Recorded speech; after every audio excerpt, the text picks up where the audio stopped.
The sun in Wichita Falls, Texas didn't rise so much as it pressed down, hot and hard, already turning the pavement into a griddle before noon.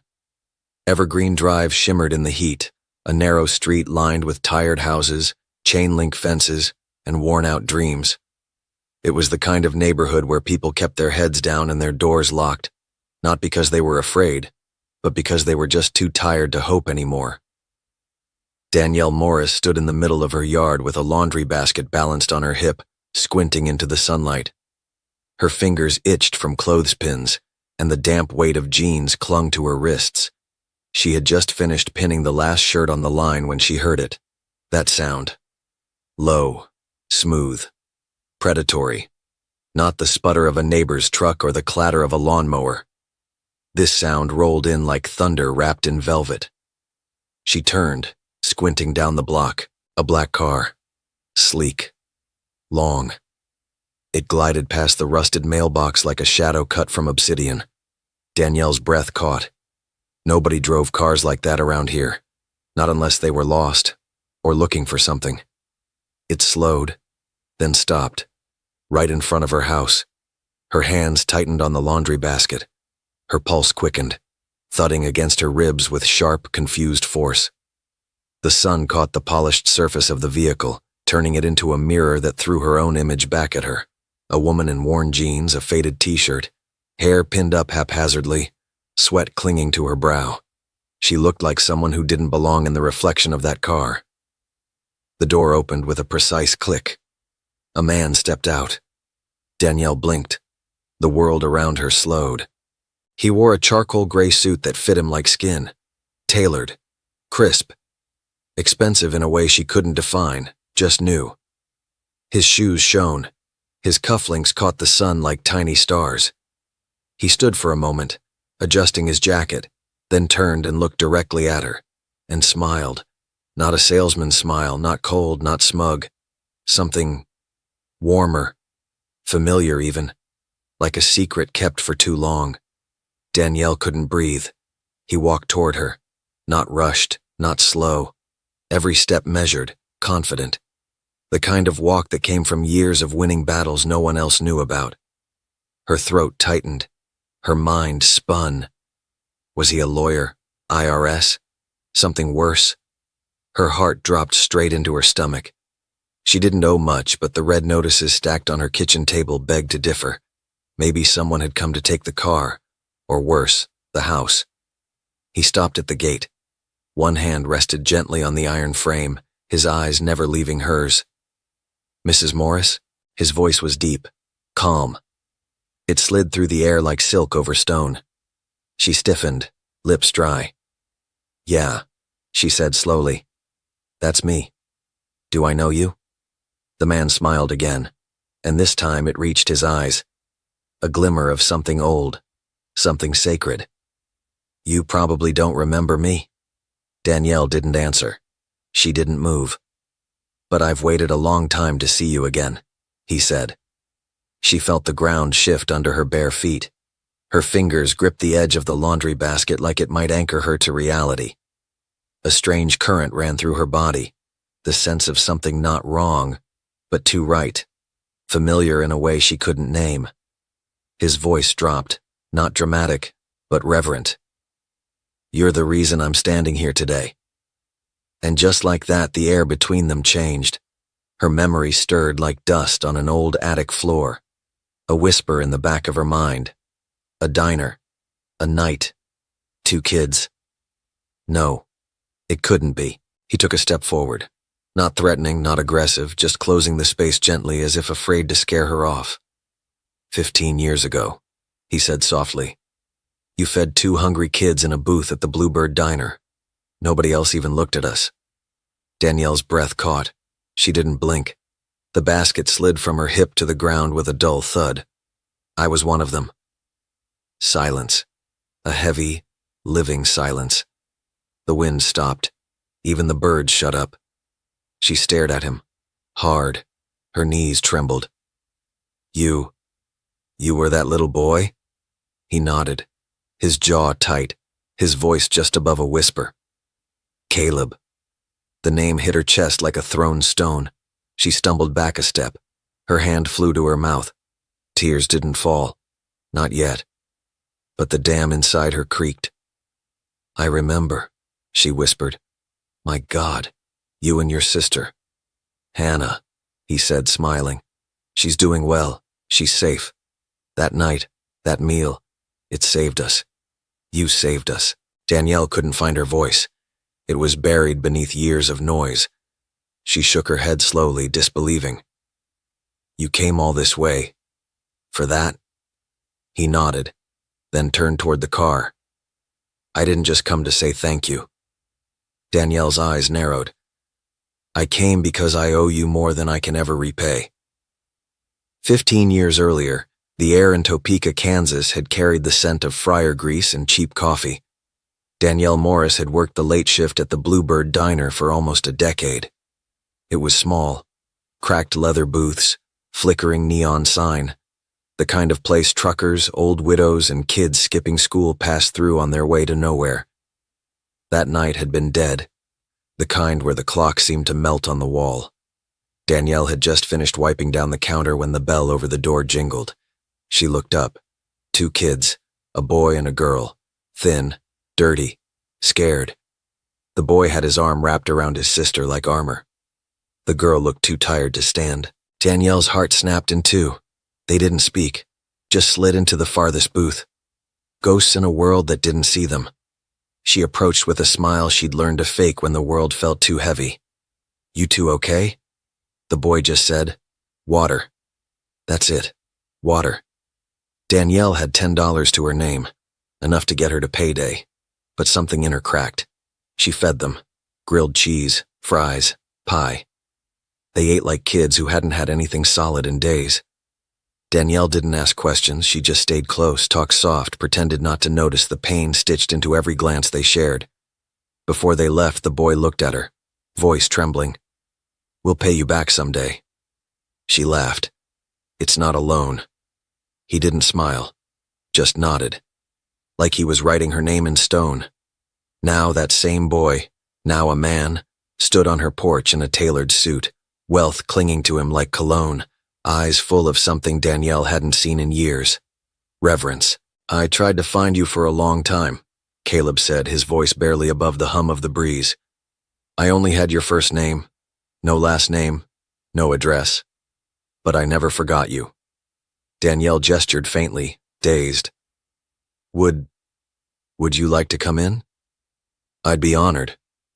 Inside, the house smelled like lemon cleaner and old dreams. A mismatched couch sagged in the center of the living room. Danielle's fingers tugged nervously at a tear in the armrest as Caleb sat gently in the chair across from her like he didn't want to disturb anything. He looked around. "It's exactly what I pictured. Warm. Real." Danielle gave a soft laugh that caught in her throat. "I can't believe you're real." "I wouldn't be," he said, "if not for you." Then he leaned forward and placed something on the coffee table. A check. Danielle stared. "What is this?" Caleb didn't blink. "It's for you." She picked it up with trembling fingers. Her eyes widened. The air left her lungs in a ragged gasp. "Caleb, I can't—" "Yes," he said firmly. "You can. Because you gave everything when you had nothing." Her fingers covered her mouth. Her shoulders shook. Finally, the tears came, hot, sudden, unstoppable. He waited in silence. She looked at him through the blur.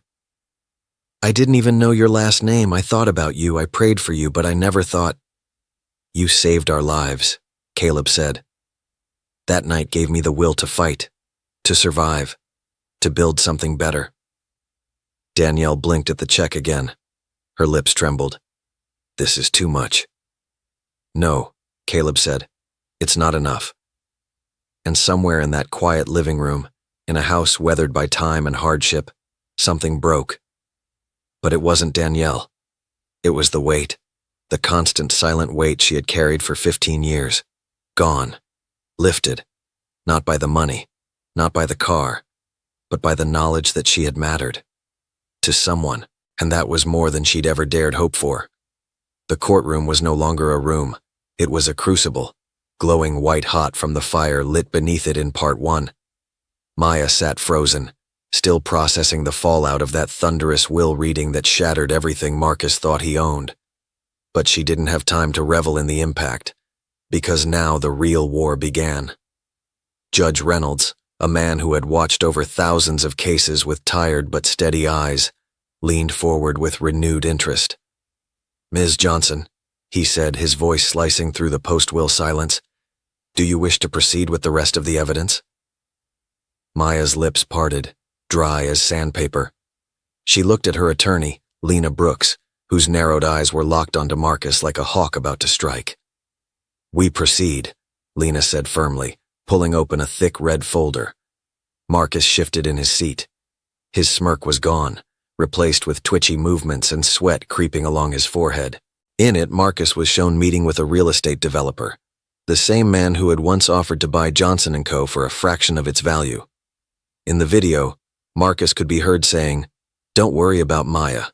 Once she signs the transfer papers, I'll make sure she doesn't ask questions." Gasps erupted in the courtroom.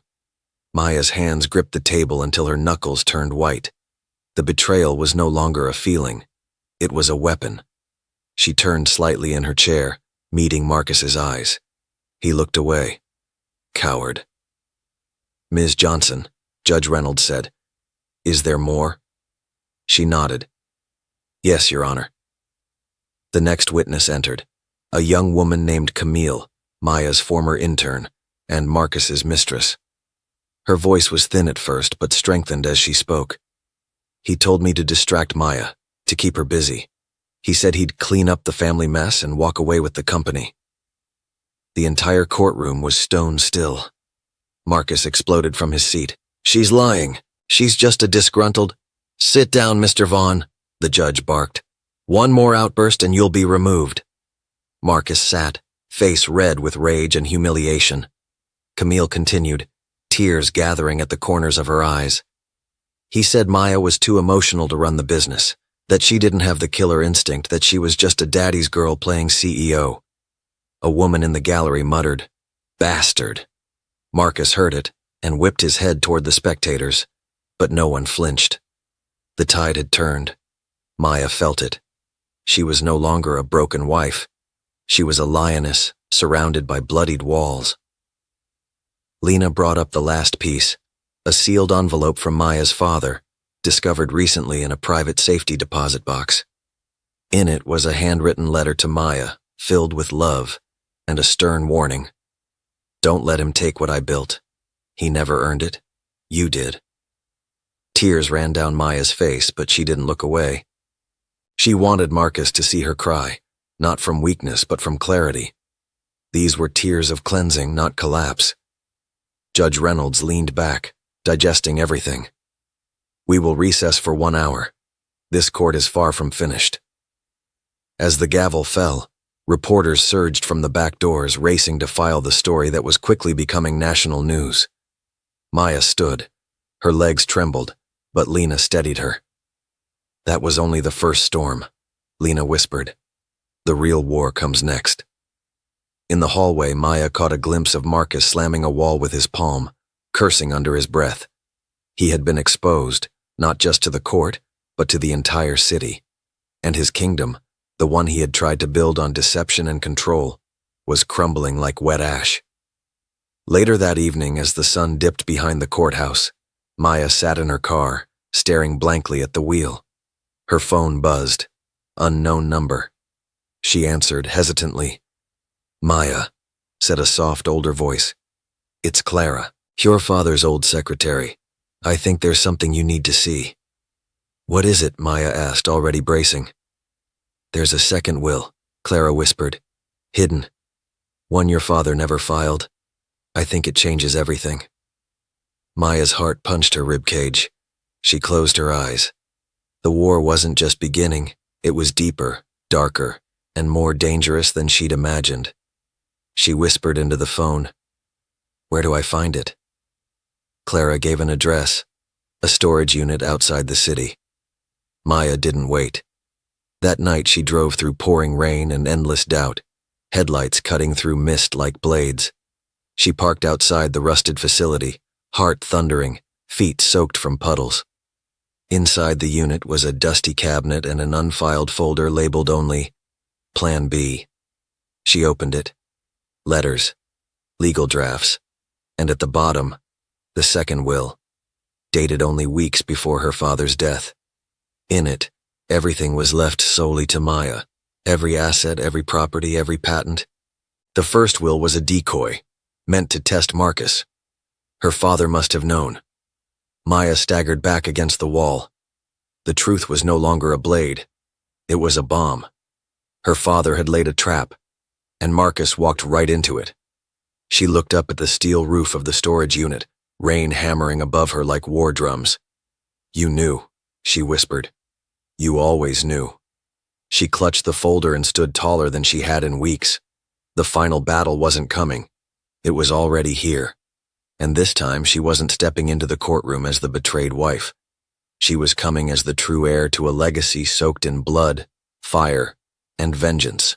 "Exhibit C," Lena announced, holding up photographs, high-definition stills captured from a hidden home security feed.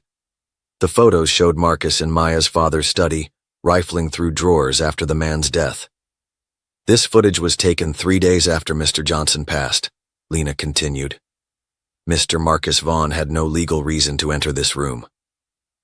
Marcus's lawyer, an aging man named Grayson Tate, stood.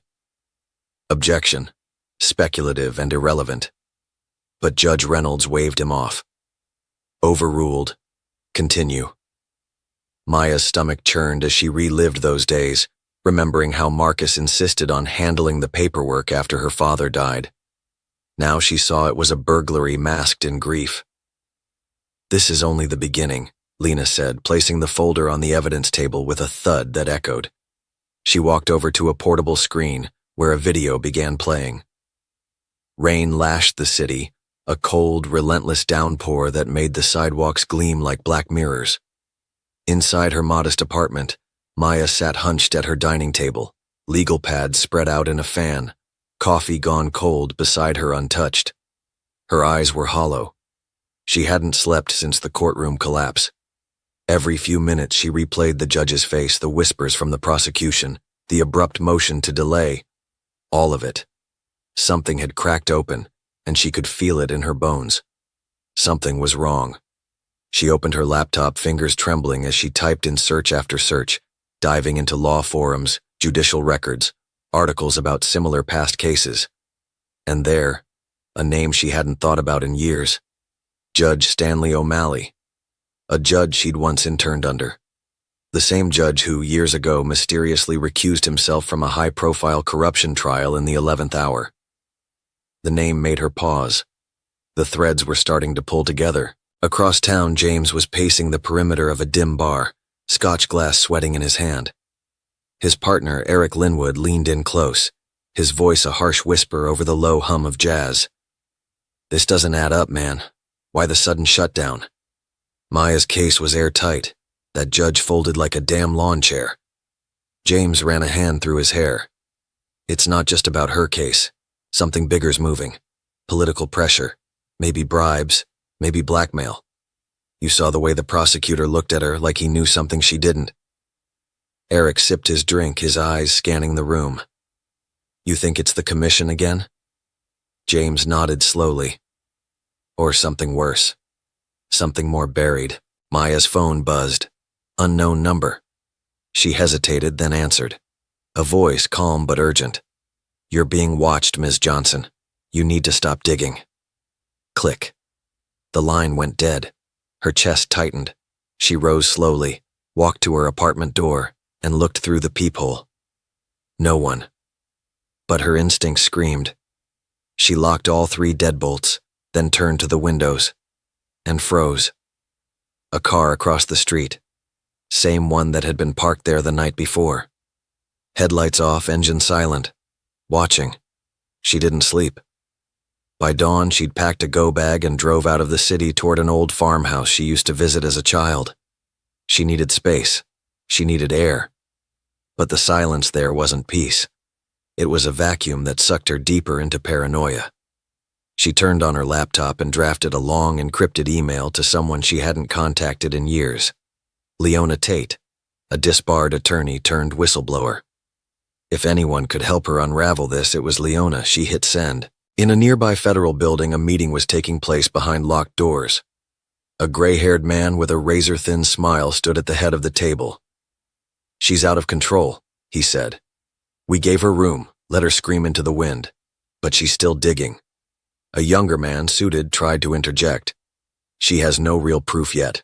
The moment she makes a move, we cut her off officially." The older man shook his head. "No, we don't wait. We make the first move." Maya's car was broken into that night.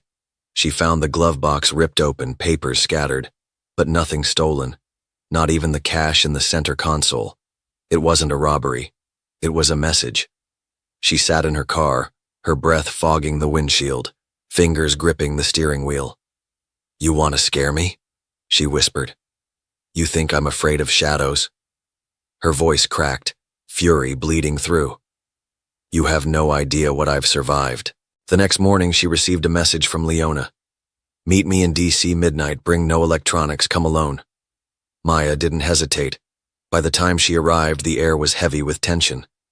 Leona was waiting in an old church, hidden in shadows, thinner than Maya remembered, eyes sharp and weathered. "They'll kill you if you go deeper," she said, not as a warning but as a fact. Maya sat opposite her, silent. "You've stumbled onto something tied to federal funding, prison contractors, falsified evidence, and your client, Deshawn, is just a piece of it." Maya's blood turned cold. "What do you mean?" Leona leaned forward. Deshawn's conviction wasn't an accident. He was targeted. He was meant to disappear. Because his cousin was a whistleblower, because he refused to testify falsely. This isn't about him. It's about a network. She slid a flash drive across the table. "This is everything I have. But if you open this door, you can't close it. You will be hunted. B." Maya sat in her motel room that night staring at the flash drive. She plugged it into an air-gapped laptop. Files opened, court transcripts, sealed documents, correspondence between judges and private prison companies, names, amounts, dates. And one name stood out, Judge Anders, the same judge who abruptly delayed Deshawn's retrial. Her heart pounded. He was on their payroll. Meanwhile, James was nearly run off the road on the freeway. His brakes had been cut. He barely made it out alive, his car spinning into a ditch. As he stumbled out of the wreckage, phone crushed in the impact, he knew this wasn't just sabotage. This was attempted murder. He found Maya's burner number, called her from a stranger's phone. "They tried to kill me," he said, voice shaking. "You need to get underground, now." Maya booked a flight under an alias, moving city to city over the next few days, never staying more than one night. She reached out to trusted colleagues, but many had gone silent. One texted back, "They got to my firm. I'm sorry." She was alone now, hunted by invisible forces, but she had the truth. And the truth was power. The flash drive was her weapon, but she couldn't release it publicly. Not yet. Not without verification. She flew to Boston, where an old mentor worked at a university law clinic. Professor Ellen Marks, a grizzled civil rights legend, welcomed her with open arms. "You're either stupid or the bravest damn lawyer I've ever met," Ellen said. Together they began digging through the files, verifying each document. It was real. All of it. Ellen made calls to journalists she trusted. Quiet, coded messages. Whispers of a bombshell story in the making. And then Maya received a text with a photo, taken from across the street. It showed her walking into Ellen's building. No message. Just the photo. A warning. They'd found her again. She ran. But she didn't run empty-handed. She carried with her a growing storm. The files, the proof, the names. The system had tried to break her. Now she was going to break the system. The courtroom felt colder than usual when Maya stepped in that morning, dressed in a dark slate-gray pantsuit that made her look like a fortress, impenetrable and battle-ready. The murmurs that usually accompanied her entrance had dulled into a quiet tension, as if the walls themselves knew something was about to shift. Behind her eyes was a storm she had kept suppressed for too long, and today she intended to release it. Naomi sat just behind the plaintiff's table, her notebook open but untouched, her face unreadable, her presence like a question mark at the edge of a sentence. Across the room, Catherine Aldridge adjusted her sleek blouse, crossed her legs tightly, and glanced toward the judge's bench with the polished confidence of someone who had nothing to fear. Yet, as the judge took his seat, there was an air of finality about the way he looked at everyone. "We'll proceed with today's evidence submission," he said, tapping his gavel once with finality. "Ms. Johnson, you may begin."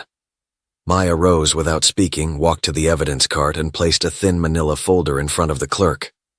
"Inside this folder," she began, her voice sharp as glass, "are the scanned copies of every memorandum, internal message, and deleted Slack thread from Morgan & Dunn's internal servers during the time frame of the alleged harassment, manipulation of records, and cover-up activities."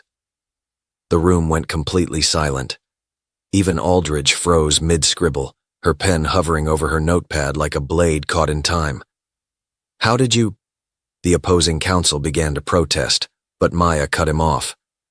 "The whistleblower testimony we presented yesterday wasn't the full story," she said, now pacing slowly. "Last night we received an unprompted data drop from a third-party source claiming to have secured a full breach of the firm's private server, completely encrypted, time-stamped, and legally admissible." The judge raised an eyebrow but gave a nod to proceed. "We ran the metadata through 2 separate forensic labs before printing this file," Maya continued. "What we found was that Ms. Aldridge and several partners were not only aware of the multiple NDAs covering up workplace misconduct, but also actively coordinated, through burner email addresses and back-channel apps, to suppress evidence, intimidate staff, and pay out silence bonuses under fake consulting invoices." Maya dropped her gaze directly onto Aldridge's face. "Would you like me to read out the names of the payout recipients, Ms. Aldridge?" Aldridge's skin tightened around her jaw, but she didn't move. Maya turned to the screen and nodded to the clerk. On the projector flashed a spreadsheet so damning it seemed to suck the oxygen from the room. Rows of employee IDs, payout amounts, and the phrases "client fallout cover-up," "forced arbitration bribe," and "senior partner override" repeating across the screen. The silence that followed wasn't empty. It was dense, thick with the weight of exposure. The judge leaned forward, his voice lower now. "Is the source willing to testify?" Maya nodded. "She's here." At that moment, the back doors opened, and in walked someone no one expected. Harriet Fontaine, the former VP of Human Resources at Morgan & Dunn, presumed to have fled the country after quietly resigning months earlier. Harriet walked with a quiet dignity, her graying curls tied back, wearing a plain navy blouse and slacks. She didn't look like a bombshell witness. She looked like someone who had been crushed under the wheels of a machine and had crawled out, bleeding but not broken. "Your Honor," Maya said, "we request to call Ms. Harriet Fontaine to the stand for immediate examination." The judge motioned her forward, and the bailiff swore her in. As Harriet took her seat, her eyes met Aldridge's briefly, not with anger, but pity. "Please tell the court what made you come forward," Maya asked gently. Harriet cleared her throat. "I was the one tasked with processing the NDAs and arranging off-record settlements," she said plainly. "For years I complied, convincing myself it was to protect the firm. But after seeing what happened to interns like Kira Daniels, who left the industry entirely after her harassment complaint disappeared, I couldn't do it anymore." Maya nodded. "Did Ms. Aldridge personally sign off on any of these?" "Not only did she sign off," Harriet said, "she dictated the language of the NDAs herself. She told me, and I quote, 'Make sure it's airtight. I don't want another soft-hearted analyst trying to be a martyr.'" Gasps rippled across the gallery. The judge tapped his pen slowly, then looked directly at Aldridge. "Do you wish to respond, counselor?" Catherine stood slowly, then shook her head. "Not at this time."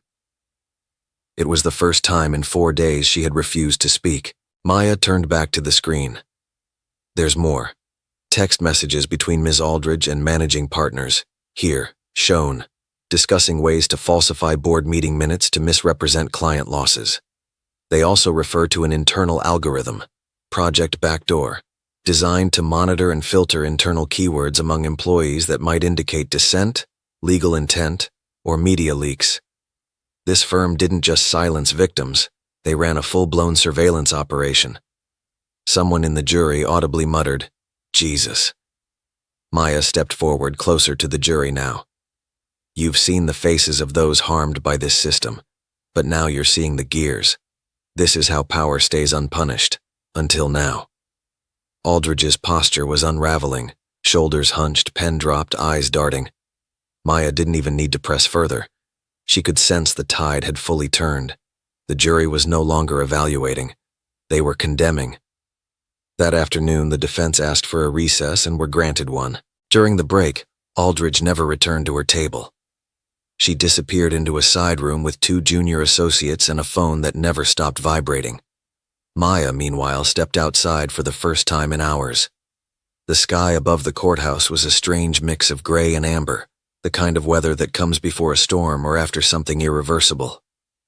Naomi joined her on the steps, silent for a while, then finally said, "You killed them in there." Maya let out a long breath. "Not yet. But I think I finally found the blade." Naomi hesitated, then handed her a folded note. "This came to our office.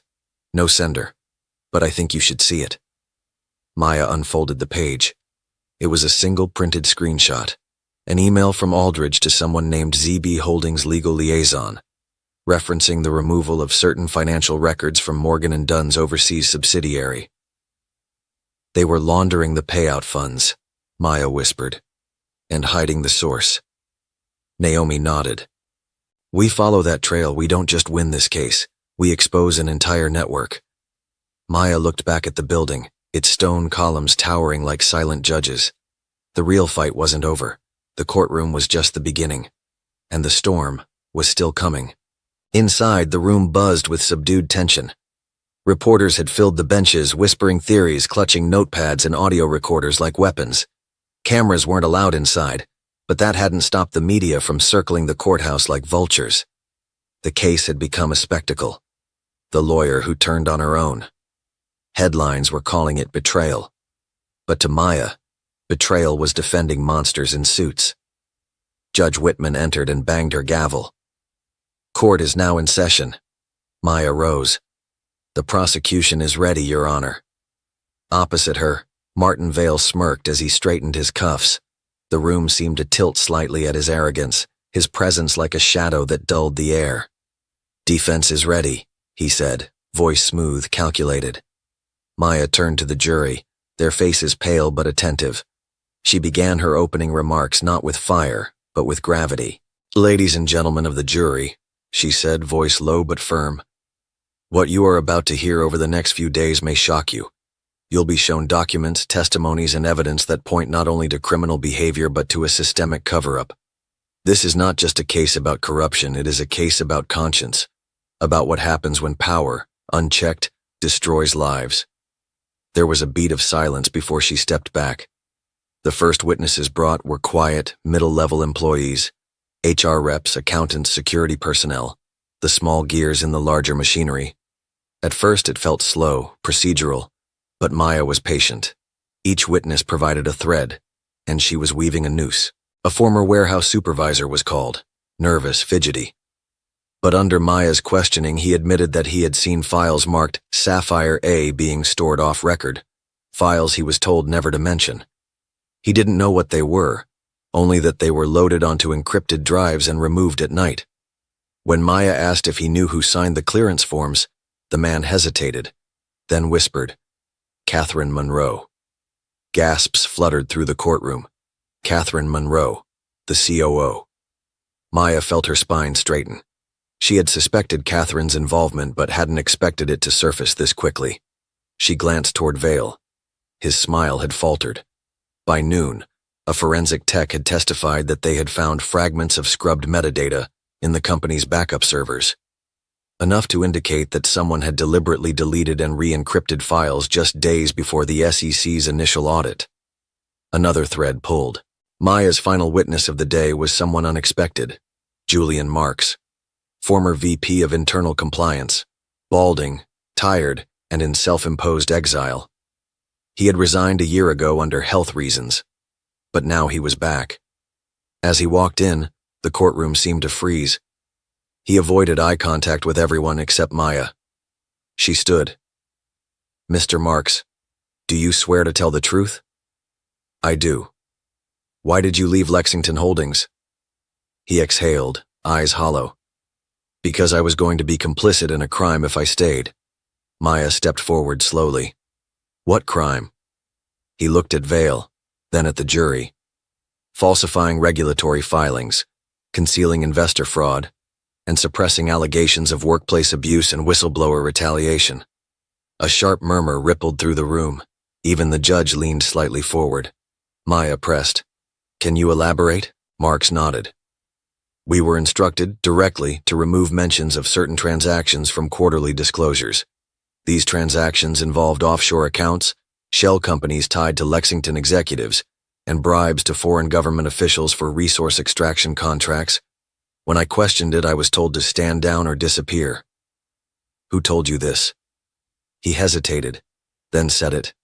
"Martin Vale." Gasps erupted. Judge Whitman banged the gavel. "Order! Order!" Vale stood suddenly. "Objection, Your Honor, hearsay, there is no corroboration." Maya interrupted. "We have the original compliance memos recovered from Mr. Marks's home server. Your Honor, they're time-stamped and signed." Whitman nodded. "We'll see them after recess." Vale sat down, visibly rattled. For the first time, his mask had cracked. He looked not at Maya, but at the cameras he knew were waiting outside, feeding the world the headlines. VP whistleblower confirms executive crimes. After court adjourned, Maya walked out into a storm of flashing lights and questions. She didn't answer any. She just looked up, not in victory, but in anticipation. This was just the beginning. That night, Catherine Monroe sat in her penthouse office. The city glowed beneath her. Her wine glass sat untouched. A folder lay on her desk, full of stills from the courtroom footage and screenshots from media coverage. Her phone vibrated. Martin Vale.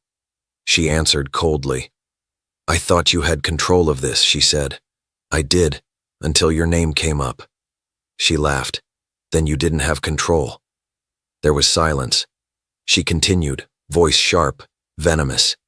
"You bring her down. I don't care how, or this whole tower burns." She hung up. Moments later, her assistant entered, hesitating. "What?" Catherine snapped. "There's a message, anonymous tip, sent directly to your email." She turned her screen, clicked. A video loaded. It was a hidden recording, a meeting room, her own voice, her own words. "Suppress it. I don't care if it's illegal, bury it." She froze. The screen went black. A message blinked. "We have everything." Her hands trembled. Back at Maya's apartment, the mood was calm but tense. She sat on the edge of her couch, still in her courtroom clothes, laptop open. Malcolm, her investigator, stood nearby. "You just lit a match," he said quietly. "I know. They're going to come for you now." "I know that too." He looked at her. "Then what's the plan?" She looked up. Her eyes were bloodshot but clear. "We don't stop. Tomorrow we bring out the depositions. We show the jury the paper trail. We prove they're not just unethical. They're criminals. And after that?" She leaned back. "Then we burn the whole rotten tree down." The courtroom had become a battleground of silence and suppressed tremors, the kind that could split marble with their weight. Maya sat motionless at the table, her eyes fixed on a single crack in the floor tile, as if staring into it long enough might swallow the nightmare whole. Across from her, Diana Lawson leaned in toward the prosecution table, whispering something into her junior counsel's ear, her voice too low to hear, but her smirk slicing through the air like a blade. Judge Whitaker returned to the bench after the recess, his robes flowing like smoke behind him, and gave a slow nod. "We will now hear testimony from Dr. Edwin Bloom," he said. The murmurs in the gallery stiffened. The state's star expert witness, a man known for being both impeccably credentialed and, some whispered, comfortably loyal to the DA's office. Dr. Bloom took the stand, every step calm and sure, like a man who had prepared to bury Maya not just professionally but with surgical precision. "So you're telling this court," Carla continued, voice rising, "that you came here to testify against my client without eliminating other possible users with the same credentials and access points?" He stammered. "We traced the logins to a device registered to Maya Johnson." Carla didn't flinch. "And have you considered the possibility of credential theft, remote access, internal setup?" The jury shifted. The judge adjusted his glasses but didn't interrupt. Carla pivoted and delivered a question that silenced the room. "Dr. Bloom, do you work independently? Or are you under a contract with the district attorney's office for cases like this one?" A pause. Then softly, "I receive funding for consulting." Carla stepped back. No further questions. Outside, storm clouds massed over the courthouse. Inside, it was Maya's silence that was deafening. That evening, the lights in her holding cell flickered, and Maya sat alone staring at a photo of her late father. The man who had always told her that the truth doesn't scream, it waits. But the world rarely waits for black women to be heard. As Carla reviewed new discovery files late into the night, she noticed something. An anomaly buried deep within the metadata logs, overlapping logins from different IP locations within seconds.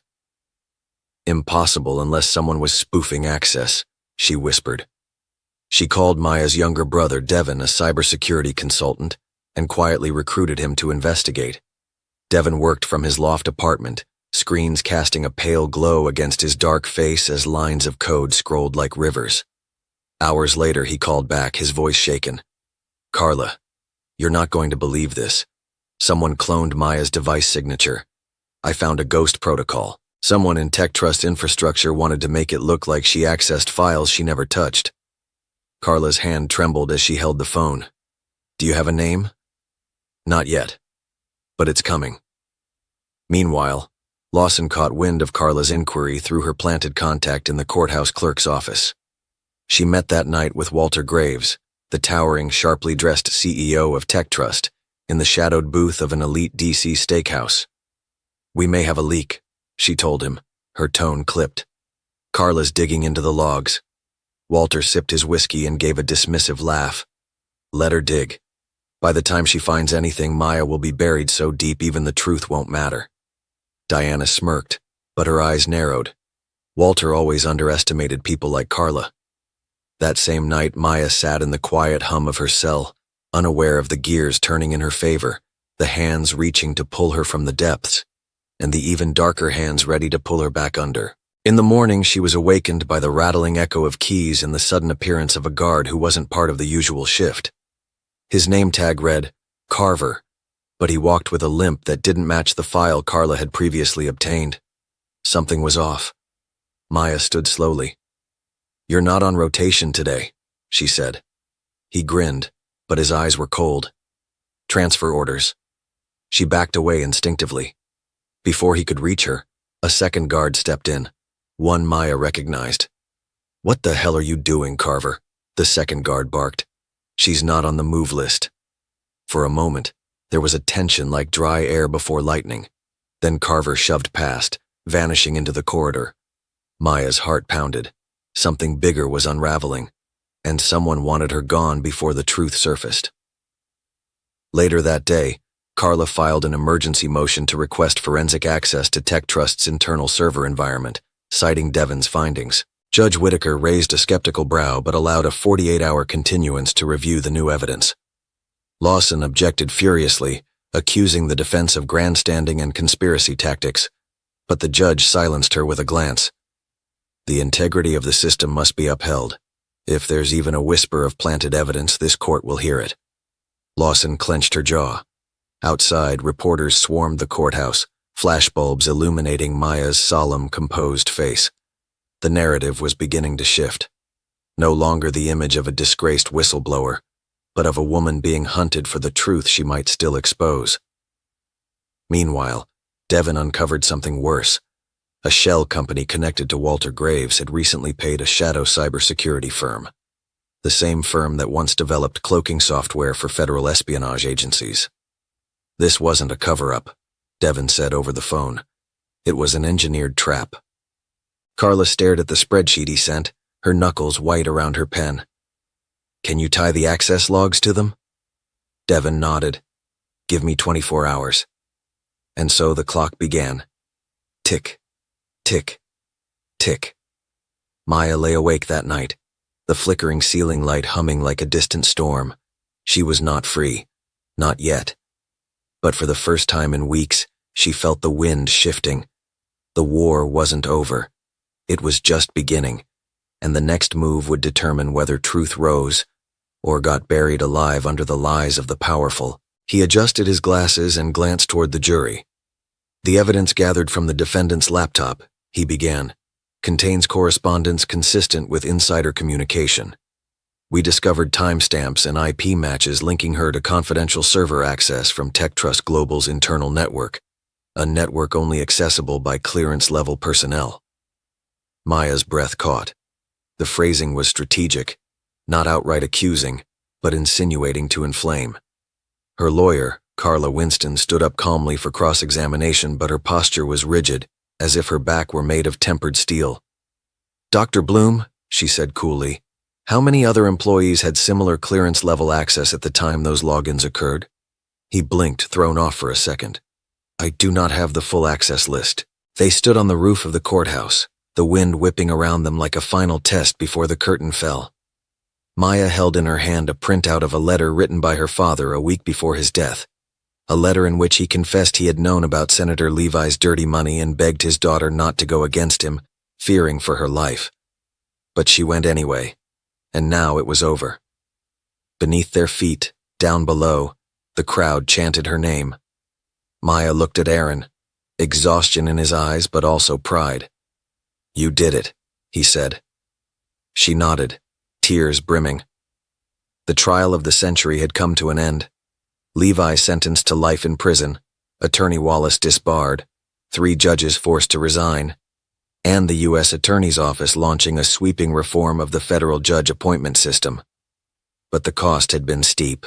Daniel's death, the arson at the office, the attempted kidnapping of Maya, the interrogations, the pressure, and finally, the rift with her mother, who could never forgive Maya for choosing truth over family safety. At the press conference, Maya appeared composed, but the weight of what she had endured echoed in her voice. I am not a hero. I'm just a person who couldn't look away anymore. People cried. Aaron stood behind her, his hand on her shoulder. Reporters shouted questions. Someone pushed through the security, but none of it mattered now. Only the truth mattered. And the truth had won.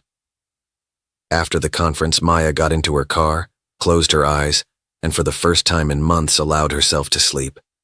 In her dream, she saw her father, not the weary and stern man he'd become, but young and gentle, reading her bedtime stories. He looked at her and said, I'm proud of you, Maya. You changed the world. Through the haze of sleep, she smiled. And in reality, inside the courthouse, a new case was already being heard. Another young attorney, inspired by Maya Johnson's story, was fighting to expose corporate fraud in the healthcare system. The flame Maya had lit didn't die. It spread. And though the battle would be long and the enemies powerful, the truth now had a voice. And that voice was hers. The day of reckoning arrived beneath a steel-colored sky that hung low over the courthouse, where every window seemed to strain toward the scene unfolding below as though the building itself held its breath.